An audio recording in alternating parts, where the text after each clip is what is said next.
A blessed day to everyone. I am Eliza Sandan and welcome again to day 167 of 365 Daily Devotion with Bible Character Edition. And today is May 16, 2026 and yung title ng devotion natin na ito ngayon ay King Asa's Hope. So mula sa ating title, makikita natin kung sino yung ating character na ating tatalakayin ngayon, which is si Asa. So si Asa, siya yung anak ni Abijah na tinalaki rin natin kahapon. And for our scripture reading for today, ito ay mababasa natin sa 1 King chapter 9 verse 9 to 11. So it says, in the 20th year of Jeroboam king of Israel, Asa became king of Judah. And he reigned in Jerusalem 41 years. So napakahabang panahon po ito. His grandmother's name was Maacah, daughter of Abishalom. And Asa did what was right in the eyes of the Lord as his father David had done. So itong si Asa ay napakabuting hari. He expelled the male shrine prostitute from the land and got rid of all the idols his ancestor had done. So why Israel, bakit meron ditong male shrine prostitute? Kasi bakit din yung mga Israelita nagkakaroon sila ng male sex doon nga sa temple. And it is because they worship gods of fertility. They are roasting the god so that magpapadala ito ng kasaganahan sa kanilang bayan. Ayun yung belief nila, and that is paganism. So when Asa sit on the throne, he removed all of those evil ways. Pinagtatanggal niya yun, inalis niya yun sa mga Israelita or sa mga bayang ng Judah. And para naman sa ating katuruan, number 1, Asa was generally a good king throughout his life. Si Asa, maging mabuting hari siya, but as well, meron din siyang mga imperfection, katulad nga ni King David. When it comes to politics during his time, he tried to bribe the allies. Ito nga yung Syria ng kalaban niya, yung Northern Kingdom, ito nga yung Israel, using the treasure of the Lord. So, sinuhulan niya itong Syria para talikuran yung allies nito, yung kakampi nitong Northern Kingdom. And pangalawa, Asa relied on a foreign king for help instead of relying on God.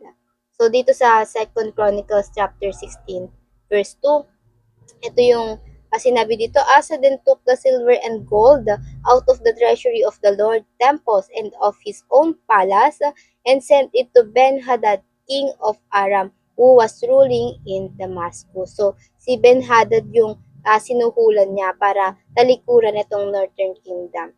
And yung si Ben-Hadad is part siya ng Syria, itong bayan ng Syria. And marami silang pinag-usapan and eventually napapayag niya itong si Ben-Hadad at inatake nga itong Samaria.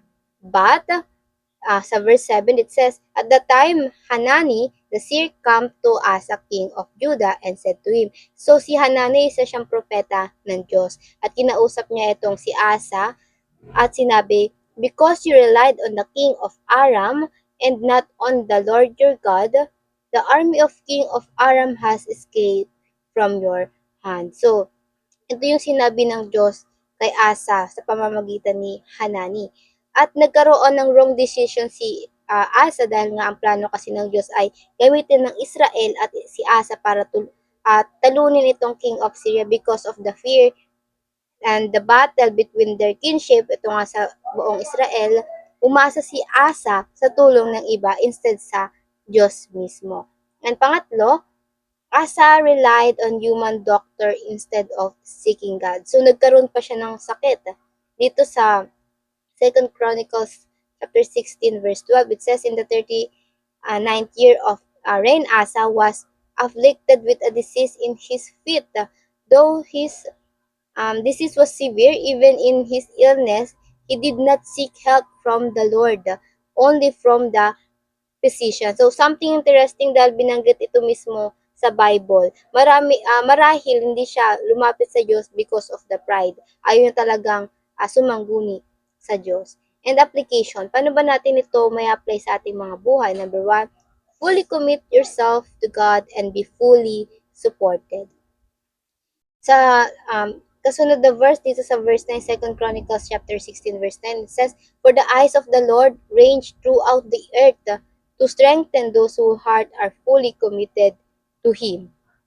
You have done a foolish thing and from now on you will be at war. Ito yung sinabi ng propeta dito kay Asa. Kasi yung mata ng Diyos, lumiligid-ligid yan sa buong mundo. Hinahanap niya yung sold out yung sarili nila sa Kanya. Yung totoong nagtatapat sa Diyos at yung pag nakita yan ng Diyos, nagtatapat tayo sa Kanya, ibibigay niya yung buong suporta niya, yung pinapalakas niya at tinutulungan ang bawat taong may ganun pag-uugali nga sa Diyos.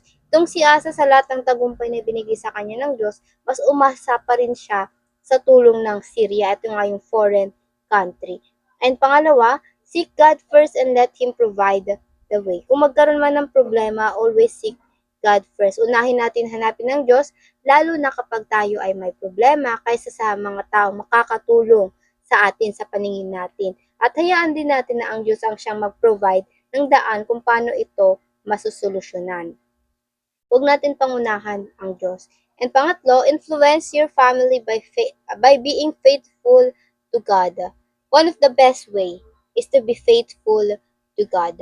Be loyal to God for everything you do, for be God at the top of your priority. And you set yourself, your worship to Him first above anything else. Because God is faithful, the same God was faithful to Asa, to David, and to Abraham. He never changed. And He Himself still faithful to you up to this very moment. So again, influence your family by being faithful to God. Ito yung pinaka best na ipamamana natin sa next generation natin. And for our reflection, why is the importance of seeking God first and allowing Him to make a way?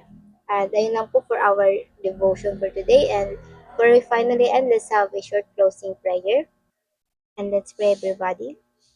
Our Father in heaven, we thank you and glorify you for this devotion, Lord, na muli tinuturo mo sa aming Panginoon kung gaano kahalaga ang maging dependent sa iyo, Panginoon. Panginoon, turuan mo ang aming mga puso, Panginoon, na hanapin ka unang-una sa lahat kaysa yung mga bagay na sa tingin namin ay makakatulong sa amin, Lord God. Patawarin mo kami, Panginoon, kung kami nakakalimot at tumahanap ng tulong sa mga bagay na kinagagalit niyo, Panginoon. Panginoon, tulungan niyo kami, ituwid niyo ang aming mga daan, Panginoon, pag-iisip at puso, Panginoon, at lumakad kasama si Kristo, Panginoon. Kaya ang siyang tumulong sa amin to point other people to Jesus Christ, Lord God. Nawa ang siya maghanda ng aming daraanan, Panginoon. Gabayan mo kami. Magliwanag ka sa aming buhay at madakila, Panginoon. In Jesus' name I pray. Amen and amen and amen. At ayun lang po, I hope marami tayong natutunan at patututunan tayo na pray. Sama-sama sana tayo na magpapara sa Panginoon. See you again tomorrow for our devotion. Have a nice day ahead and God bless.